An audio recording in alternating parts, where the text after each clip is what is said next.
You're listening to Victory Baliwag. We hope that this message encourages you today. 1 Corinthians 15 verse 1 says there, "Now I would remind you, brothers, of the gospel I preached to you, which you receive, in which you stand, and by which you are being saved. If you hold fast to the word I preach to you, unless you believe in vain. For I delivered to you as of first importance what I also received, that Christ died for our sins in accordance with the Scriptures, that He was buried, that He was raised on the third day in accordance with the Scriptures, and that He appeared to Cephas and then to the 12. Then He appeared to more than 500 brothers at one time, most of whom are still alive, though some have fallen asleep. Then He appeared to James, then to all the apostles. Last of all, as to one untimely born, He appeared also to me, for I am the least of the apostles, unworthy to be called an apostle, because I persecuted the church of God. But by the grace of God, I am what I am, and His grace toward me was not in vain. On the contrary, I worked harder than any of them, though it was not I, but the grace of God that is with me. Whether then it was I or they, so we preach, and so you believe." Let's bow our heads and pray. Lord, thank you in all of the wars, in all wars outside of ourselves, even wars inside our home, wars in ourselves, Lord God, war with culture and tradition. Lord, we thank you that they do not have the final say. And we're going to learn that as we study the resurrection. Lord, thank you so much in Jesus' name. Amen, amen. All right, go ahead and take your seat. So we're starting a 5-week series, the final say, 5 weeks. No? Sabi mo sa katabi mo, hindi ikaw ang final say. Siyempre, it speaks about the resurrection. Si Jesus, while si Jai kanina ina-announce yung QR code, i-fill up yun kasi we'll start flying around by April 3. Okay, April 3, hindi po yan, magmi-mission kami sa 5 bansa, 5, ano ba yan? Samar, Siargao, Palau, Italy, Guam. Mga ano na po ito, mga latag na plano na. Ang start ng mga flights ay April 3. So, pakilagay lang. Kasi baka mamaya, meron naman kayong kakilala, we start with that. Rather than, nakita ko nga rin yung pastor natin sa Zamboanga, si Pastor John Evangelista. Sabi ko, Pastor John, dami naming pinaplant. And by the way, hindi po kami nagmi-mission ha, hindi lang to mission trip. Pa-plant talaga tayo ng church. Ang goal, mag-Sunday service every week. Ganun ka ambisyoso. All happening while there are wars around us. Parang dapat yata nag-slow down tayo, pero parang hindi yata. Okay, so yun po yan. So pakilagay lang. Si Pastor John Evangelista, nakita ko rin sa Zamboanga. Pastor natin. Pastor John, namin pinaplant the church. Baka gusto mo, tumulong din kami sa Zamboanga. Sabi niya, oh bro, we are planting a church in Basilan. Sige, na-CR ako. So, sa Basilan naman, kung gusto niyo rin tumulong, meron tayong active doon na church planting sa Basilan. Zamboanga po yung nagpa-plant. Bakit ba natin ito ginagawa? Because war does not have the final say, culture, tradition. So, ngayong umaga, marami po akong tuturo sa inyo, pero sabi mo sa katabi mo, isa lang. Isa lang yung kailangan mong tandaan. Culture and tradition and war is not the final say. The resurrection is. Isa-isahin natin, ano?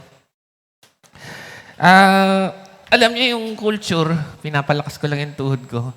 Marami tayong mission na gagawin. Sabi mo sa katabi mo, mag-rise up ka na, mawawala na tayo ng mga pastor. Hindi totoo. Iniiwanan na nga kami ni Pastor Eric. Ang problema, iniiwan kami ni Pastor Eric. Ang gusto niya, kasama kami. Sabi, pambira, yan, bahala kayo. Tinan mo yung katabi mo, magra-rise up yan. Okay? Because minsan marami ang mga culture and all and of that. By the way, okay lang, nandito lang naman kami. Hindi naman kami mawawala. Pawala-wala lang. Pero hindi naman kami mawawala. So, culture. Anong culture natin in terms of resurrection? Ano highlight ngayong week? Yung bang nabuhay siya o yung namatay siya? Ang highlight ng kultura natin, yung namatay siya. Yun yung mali. Kaya, alam nyo, napaka-core mistake. Kaya tayo, 90% Christian, pero 150% corrupt. Naku, maniwala kayo, napakadaming pera ng Pilipinas para hindi mabawasan yung gasolina na yan. Hindi ko malaman kung saan. Magwalis lang kayo ng pera sa mga opisina ng gobyerno, sigurado ko marami. The point is, tingnan nyo, yung example sa Wednesday may staff meeting kami. Ang sabi, cancel na lang daw. Kasi marami raw prosesyon. So, tingnan mo, talagang kami yung mag-a-adjust, okay? Kami yung mag-a-adjust para sa mga nagpo-prosesyon. Wala akong problema sa cross, pero ayoko ng cross na may laman. Naintindihan po niyo? Because yes, He died because He did not remain dead. Yan ang napakalaking problema sa kultura natin. Napakalaki ng emphasis na patay si Jesus. Tama, namatay siya, pero hindi siya nanatiling patay. Tingnan nyo pagka-resurrection, isang Sunday lang. Kaya ito, ginawa natin 5 weeks Pero pag Pasko, 4 weeks ang preaching. Alam nyo bang wala namang masama na naging baby si Jesus? Pero hindi siya nanatiling baby. Gusto talaga natin yung Diyos na nakokontrol lang natin. Baby Jesus, kamusta ka? Bigay mo naman yung gusto namin. Hindi. Nabuhay siya. He defeated sin and death. Therefore, He is Lord. You will not be obeyed. He will be obeyed. He is victorious. You are not victorious without Him. So, alam nyo, culture, tradition, war. Di ba? Pag war, anong nangyayari? Imbis na tayo yung nag-iimpluwensya, tayo yung na-impluwensyahan. Ang John 10:10, anong verse? The enemy comes to steal, kill, and destroy, but Jesus comes to bring fullness of life. So the response ng crisis and war would be magalit, matakot, magnakaw. Pero ang tama, lahat ng kulang, si Jesus ang magbibigay. Kaya dapat, hindi matakot, magalit, magnakaw, manampalataya. Hindi naman sinasabi natin na maging irresponsible tayo. Pero ganito kasi, alam kong ayaw nating mag-share ng gospel. Meron ba dito nahihirapang mag-share ng gospel? Wag na kayo magtaas kasi kasama rin ako. Pero ito kasi yung problema, kahit sa Corinthian church, sa binasa natin, nahihirapan na nga silang mag-share, pero sila pa yung nai-impluwensyahan ng culture and tradition. Ano ba naman yan? Hindi na nga tayo nagsishare. Tayo pa yung nasisharean. Pero wag kayong mag-alala, may solusyon naman. And the solution is to remind of the core doctrine of Christianity, and that is nabuhay si Jesus. Hindi kailangang i-emphasize lang na namatay siya. Hindi kailangang i-emphasize lang na pinanganak siya. Nangyari lahat yon. Pero ang pinaka-highlight, the headline is, He resurrected. Okay? So that is the final say, that is the final highlight, while all of the other things are important. Ngayon, tingnan nyo na lang po yung highlight. 9 million po ang gumagawa niyan. Ano highlight?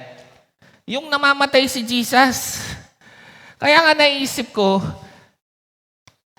pag may prosesyon, palagay ko hindi nila nare-realize, patay siguro yung Diyos natin kasi kailangan gasolinahan Kailangan pailawan. Tapos iniisip ko, sasabihin, hindi naman namin sinasamba, pampaalala lang. Naisip ko, kung buhay yung Diyos mo, bakit kailangan nating alalahanin? Ang inaalala lang yung mga patay. Buhay yung Diyos natin, hindi natin kailangan alalahanin. Ibig sabihin, kunwari, nagtitingin ka ng picture ng mahal mo sa buhay, nasa barko ka, na-miss ko na sila. Inisip ko lang, kung nandun ka naman sa bahay ninyo, ba't mo titingnan yung picture? Baka mamaya mang-away kayo sa mga susunod na. Sabi mo, chill ka lang, okay? Chill. Sinasabi ko lang. Kasi minsan may nare-realize ko, pataya tayong Diyos ng Pilipinas. Kaya tayo naghihirap eh. We serve a dead God. We need to put gasoline on our gods. We need to put light with our gods. So, hindi lang yan. Pag tayo po'y natatakot, natural lang naman siguro yun. Pero John 10:10, we will have fullness of life in Jesus Christ. The enemy comes to steal, kill, and destroy. Pero yung pananampalataya, yan ang magpupuno sa lahat ng kulang. Kaya, ito na yung pinapasukan natin sa 1 Corinthians 15. Look at this, no? Now I would remind you, bakit nire-remind? Because the Corinthian church, merong Greek culture na si Jesus daw ay hindi nabuhay muli ng may katawan. He was just spiritually resurrected. It was, akala nila parang chismisan lang yun. Pero sa tingin ni Paul, it is a grave error. Hindi nabuhay si Jesus. Kasi ganito, yung mga Greek kasi, naniniwala sila yung flesh masama. Kaya hindi sila naniniwala na nabuhay ng may flesh si Jesus. Pero hindi. Nabuhay siya ng may heavenly body. Which means, He will renew creation. He will not just, yes, the creation might come to troubles and wars and all of that, but that is birth pains for a renewal of creation. Kaya nga 2 Corinthians 5:17, anong sabi? Therefore, if you are in Christ, you are a new creation. Hindi po yung kabulukan ng mundo ang napupunta sa langit. Yung kabaguhan ng langit ang pumupunta sa mundo. Bakit? Sa tuwing may taong naboborn again, sila po'y naliligtas mula sa sin and death. They are a new creation. And he said there, I remind you, brothers, of the gospel I preached to you, in which you receive. Sino sa inyo tinanggap nyo si Jesus? Hindi lang yon, in which you stand. This is a reminder that the gospel is not just the ABC of Christianity, it is the A to Z. Hindi po natin, tinanggap ko na si Jesus, alam ko namatay siya, nabuhay siya, tapos kalimutan na natin. Hindi. Ito yung umpisa, ito ang gitna, ito ang dulo. At hindi po nagkakasundo. Akala natin nagkakasundo lahat ng mga apostol. Hindi. Yung mga iba-iba paniniwala noon, yung 12 apostles. Pero, meron silang isang pinag-agrihan. And that is the resurrection of Jesus. Meaning, pag tinanong mo si Apostle Paul, si Apostle Peter, lahat ng si James, may iba-iba silang emphasis. Pero meron silang iisang emphasis na nag-a-agree silang lahat, and that is yung resurrection ni Jesus Christ. We need to major on the major and minor on the minor. Yun ang dyan nagkakaproblema ang paniniwala. Nagiging major yung minor, tapos nagma-minor sa major. Ay, hindi. And he says there, on which you are being saved. O sabi doon ay being, which means hindi pa tapos. Sabi mo sa katabi mo, hindi pa tapos sa Lord. Yung resurrection, may epekto sa'yo nung na-born again ka, pero may epekto pa rin siya sa'yo ngayon. Sinasanctify ka pa rin niya kasi may being saved. Ibig sabihin,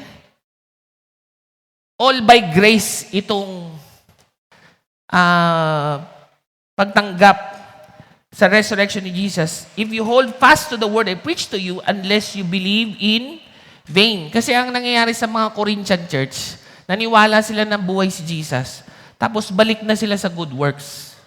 Okay, nakapag-spiritual foundation na ako, nakapag-L130 na ako, and all of that. Okay, balik na uli sa kailangan ko gumawa ng mabuti para maligtas ako. No! The more nararamdaman mo na parang hindi ka ligtas at parang salbahe ka pa rin, the more that you hold fast to the gospel.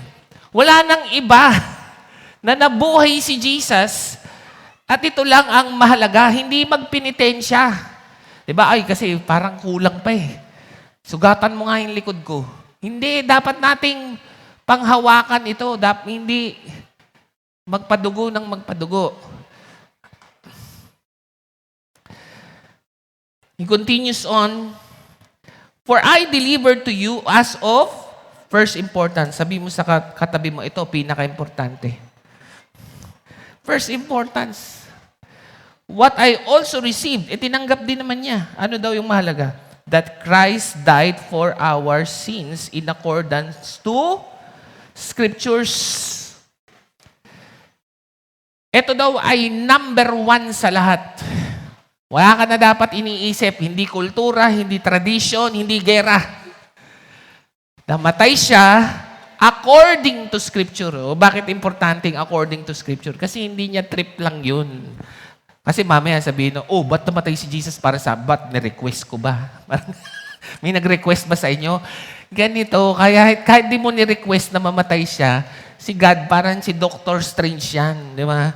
He has determined all of the possibilities, but there was no other way than for the Son of God to die and be raised again for your and my sins. Kaya sabi nga ni Jesus last minute, di ba, sa Gethsemane, sabi niya, take this cup away. Wala na ba talagang ibang paraan? Wala na. Pero kung wala na talagang ibang paraan, let your will be done. So, hindi to trip-trip lang. Ito talaga yung obedience. Kung hindi ka nakaka-obey kay God, yung 100% obedience ay nakukuha natin through the grace of God in Christ. Tapos, meron pa dito yung highlight, yung 4 hour. Okay, sabi mo sa katabi mo, 4 hour. 4 hour, ano ibig sabihin yan? Substitution. Para sa kapalit. Diba? Sin is our deepest problem. Deeper than suffering. Ang problema po talaga sa sin, ang dami-dami namang puno, doon sa Garden of Eden, kung ano pa yung sinabi ni God na hindi, yun yung gusto. Alam niyo bang hindi issue yun ng prutas? Ang issue doon, ako ang Diyos, palit tayo, parang ganon. Sabi mo, ikaw ang God, ako tao. Gusto ko palit tayo. Ako God, ikaw sumunod sa akin. Kaya gusto natin, baby lang si Jesus. Kaya gusto natin, patay lang si Jesus. Hindi, buhay siya. At hindi ikaw masusunod. Yun ang problema. Nagkaroon ng substitution na hindi, ako na God, yan, sin yan. At si God na ngayon yung iimbentuhin na lang natin siya. It creates both personal and legal retaliation from God. And therefore, Jesus must come as a mere teacher. And sin is a debt that Christ pays, a power Christ defeats and a guilt Christ bears in every metaphor. Now, ganda nung quote ni Dr. John Stott, no? Ito sabi niya, the concept of substitution lies at the heart of both sin and salvation. For the essence of sin is man substituting himself for God. Nakita niyo? Ano ba yung essence ng sin? Gusto mo ikaw si God.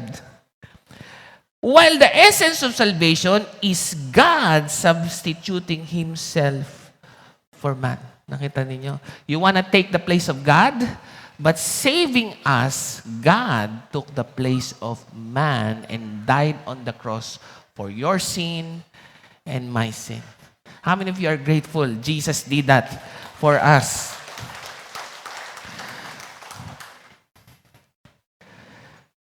He continues on.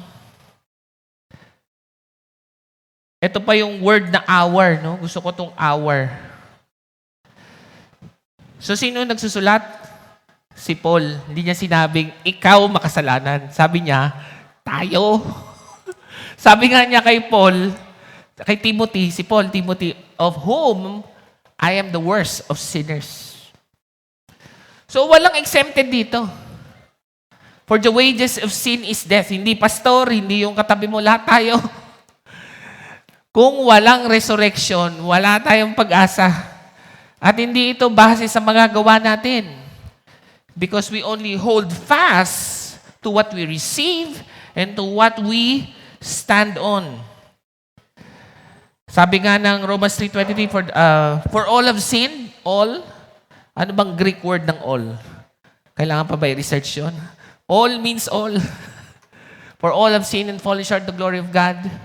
Romans 6:23, for the wages of sin is death, but the free gift of God is eternal life through Jesus Christ our Lord. Meron pa dito, that He was buried. O bakit hin-highlight? Because namatay talaga siya. Yun yung point. Pag nagbasa kayo ng Quran, hinimatay lang daw si Jesus. Yun yung swoon theory. Now, basta i-research nyo na lang. Pero kasi kung hinimatay lang siya, so therefore, hindi siya namatay. Parang ganon. Kaya lang, marami po talagang research na ginawa para i-disprove na namatay siya, pero wala talagang credible. Mamaya may papakita ko sa inyo yung libro. Even, hindi mga Christian historians, no? Pakita ko na ngayon sa inyo. Ito, sobrang sobrang Thomas Arnold. Sobrang credible na historian yan. Thomas Arnold, The History of Rome. Bakit History of Rome? Kailan ba pinangako si Jesus? Di yung Roman Empire. So, hindi mo lang yan kailangan patunayan dahil binabasa mo yung Bible. Pag-aralan mo yung History of Rome. Meron ba silang pinakong Jesus?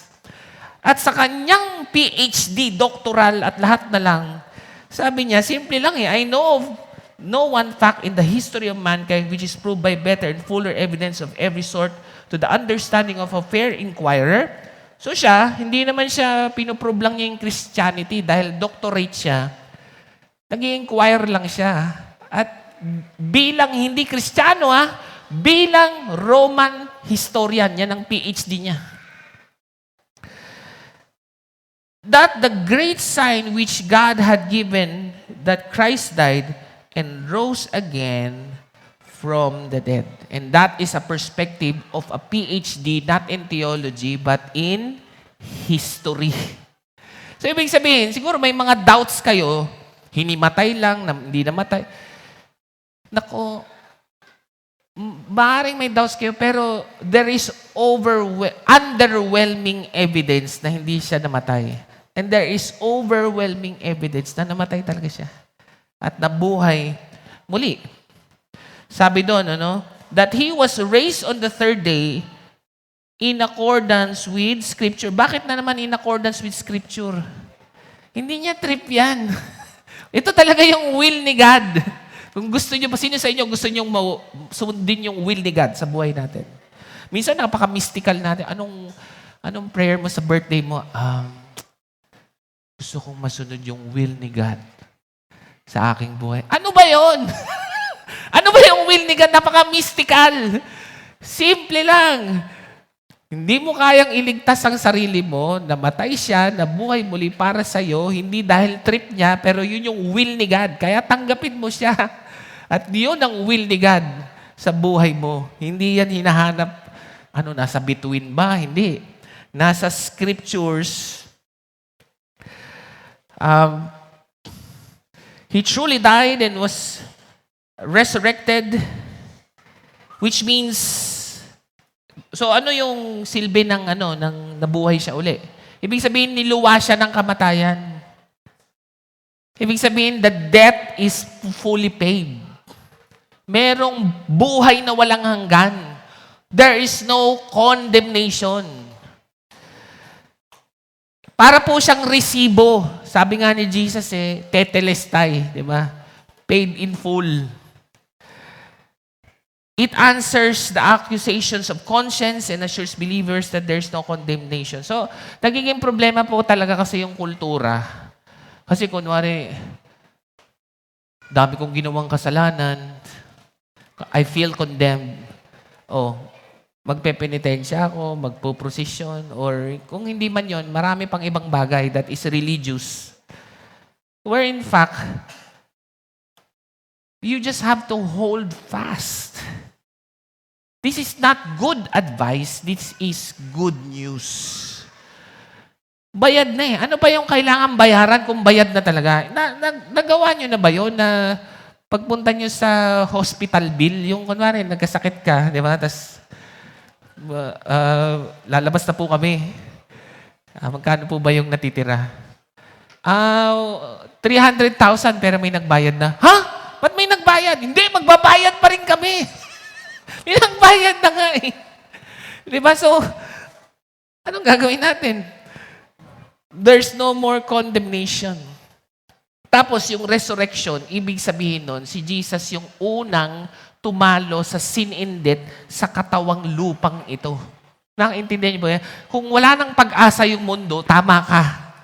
Pero nung nabuhay si Jesus, nakita natin, hindi nananalo yung kabulukan ng mundo papuntang langit.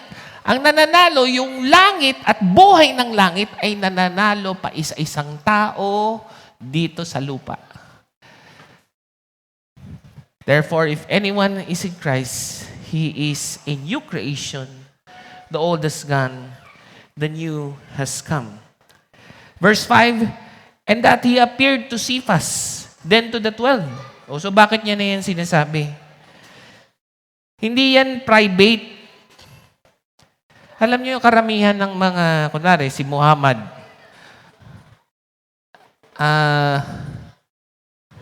si Joseph Smith, si Kibbs, kilala niyo si Kibbs. Alam niyo, napakalaking problema dito sa mga ito. Sila lang yung kinakausap ni God. Hoy, makinig kayo sa akin lahat. Kasi 5 taon ako kumain ng saging. At on the 5th year, nakita ko si Lord. At sinabi niya, ako na raw ang appointed son. Ay, no. Alam niyo ba na napaka-sound nitong gospel? Sabi niya, don't take it for me. Si Cephas, sino ba si Cephas? Iyan yung pagbagong taon. Masarap kainin.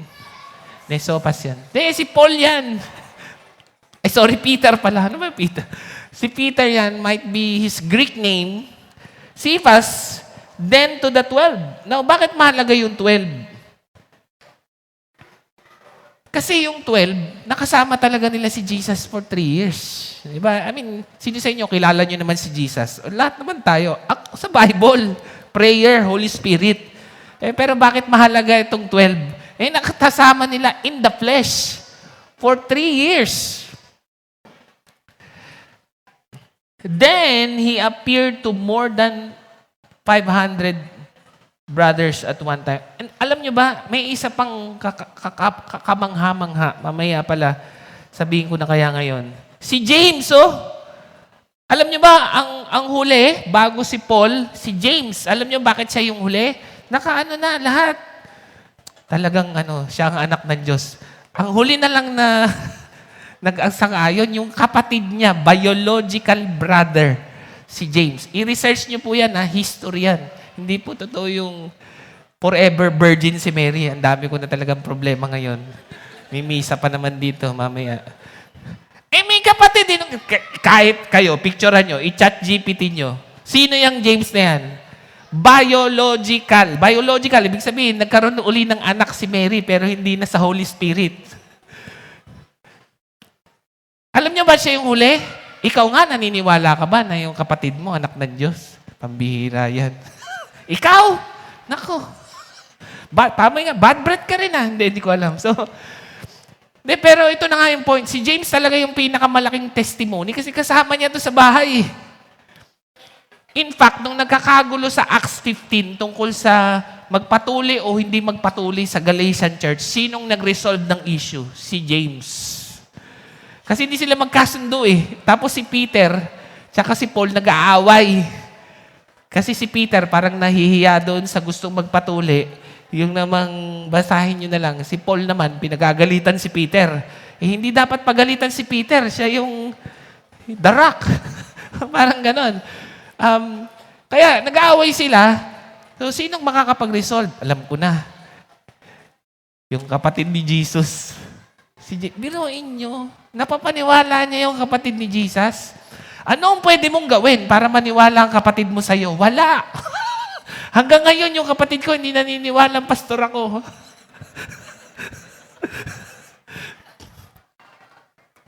Tapos sabi niya, more than 500 are still alive. And some have fallen asleep. Bakit fallen asleep? Nabuhay nga si Jesus eh. Ibig sabihin, death is not the final say. Ibig sabihin, kung namatay man o meron tayong mga namatay na loved ones, hindi po natatapos yun doon. We will rise again from our sleep. And that is giving us a great hope. Many are still alive. Which means, verifiable information. Buhay pa yung mga apostol, buhay pa sila, tanungin ninyo. It's like, kaya rin nagkakaroon ng Go Conference, no? Para nakikita natin si Rice Brooks, si Steve Morel, yung mga founder.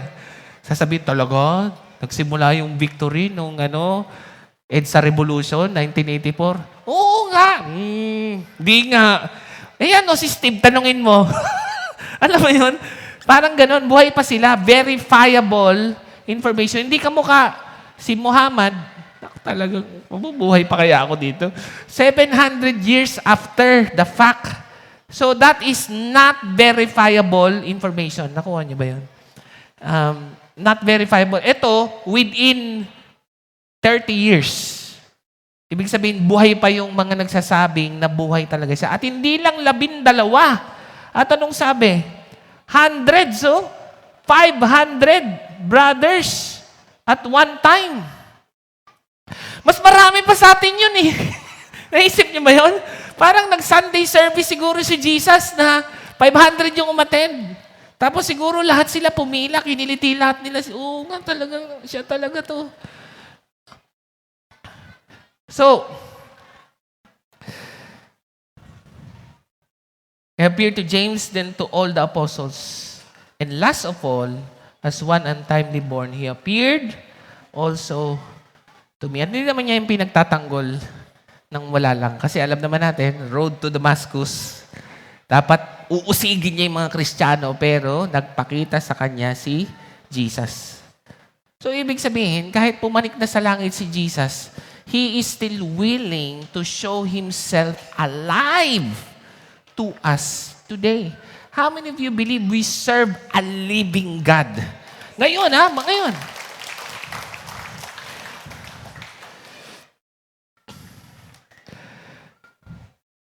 This is a reinforcement of the first importance. At hindi lang po siya nagsasalita. At sinasabi niya, at hindi ko to kinaka-proud. Kasi sabihin, hindi, nakita ko na buhay si Jesus. Ngayon, sino sa inyo naniniwala, Jesus is alive? Yes. Okay, ganito yung epekto. Hindi siya pagiging mayabang. Okay, that actually should humble you. Kasi baka mamaya, pag may nagprosesyon na, itong ba yung lahat? Buhay si Jesus! Ganon. So, hindi. Ang sabi niya, for I am the least of the apostles. Ibig sabihin, kung naniniwala kang buhay si Jesus, it should produce humility in us. Unworthy to be called an apostle because I persecuted the church of God. Pero ito, ano ang ibig sabihin na naniniwala kang buhay si Kristo? It is the grace of God. Sino sa inyo naniniwala na buhay si Jesus? Ang epekto niyan, humility. Ang sasabihin mo, it is all by the grace of God. At hindi ito magpapatamad-tamad tayo. Ang epekto ng grace ni God, kung buhay si Jesus, this will fuel your Christian life. Kahit mahal ang gasolina, make fuel. Nakuha niyo ba? Ang sabi, I am what I am, and by the grace toward me was not in vain. Kung buhay si Jesus, dapat hindi tayo patay-patay. Hindi naman dapat. Parang ang point is, kung malinaw sa'yo yun, I think this should give you hope. Sobrang ko nga na-appreciate si Pastor Eric. Medyo siguro nalilito kayo ba yung mga pinopost niya. Ganito lang eh. Gusto niya mag-preach ng gospel. Ang gusto niya, ilibre yung lahat ng nakasakay sa jeep, although maliliit lang naman yung jeep sa Malolos, Karatig. Tapos, yung driver, bibigyan niya ng bigas. Kasi hindi niya pwedeng ilibre ng pamasahe yung driver. Diba? Tapos magpipreach siya ng gospel. Kita mo yun? Sabi ko, pinopropose niya ngayon sa amin, gawin natin. Sabi ko, wala tayong budget. Sabi niya, sige, magbebenta ako ng motor. O nakapagbenta siya ng motor. Ako, sige, wala, kidney, pwede ba yun? Bibenta ko yung kidney. Sige, ikaw muna. Mag-iisip muna ako ng ibibenta ko. So, nagbenta siya. Biruin mo. Hindi na yun sinasabi. Pero siyempre, alam namin. Kasi, niisip namin, saan ba kukunin yung pera? May motor ako. Bibenta niya. So, yun. Jeep upon jeep. Nagsishare ng gospel. Ba't niya yung ginagawa? Hindi yun para sa kung ano pa man. Kesa, lagi tayong daldal ng matakot, magnakaw, magalit, manampalataya. Yan ang mahalaga. Kaya inspired ako. Nakita ko, oh boy, si Jesus. Kasi tumutong tao. Alam mo ba, dati, believe na ako dun eh. Pero parang ngayon, masasabi ko na, mas believe na ako kay Jesus sa buhay niya. Sabi ko, Lord, talagang ibang-iba na siya. Na born again and again. Diba? Pati yung pastor na born again and again eh. So, sana mangyayari rin yun sa atin. On the contrary, I work harder than all of them. Kung buhay si Jesus, ang grace ni God does not make us passive, but it makes us participate more in the mission of God. Kaya yung mga usher natin, mga tech natin, palakpakan naman natin sila, kids church doon. Kala nyo ba walang problema yung mga yan? Kala nyo ba walang problema yung pastor? Pero bakit natin ito ginagawa? Because Jesus is alive. At kahit when I am weak, then He is strong. Hindi naman ito isipin ninyo, sa dami ng ginagawa dito, hindi na nga kayo binabayaran. May namigay ba ng bigas dito? Pero wala nang pinamigay. Kayo pa magsiserve. Kayo pa magsishare. Bakit? Hindi ko naman niya inutos eh. Si Lord yan. He is alive in all of us. I work harder than any of them, though it was not I. Tingnan nyo, grace ni God. It was not I, but the grace of God that is within me. Whether then it was I or they, so we preach, and so you and I, we believe. How many of you believe that Jesus is alive in our lives, in our family, in our nation? And so, dami nating sinabi, but very simply, culture, tradition, and war is not the final say. The resurrection is. Let's allow the Holy Spirit to speak to us, even as we go to our time of communion in a bit. How can culture, tradition, and war not be the final say? How can the resurrection of Jesus be the final say? Let's all bow our heads and speak to the Holy Spirit. Thank you for listening to Victory Baliwag Podcast. Follow us at Victory Baliwag on Facebook and YouTube for more details as we honor God and make disciples.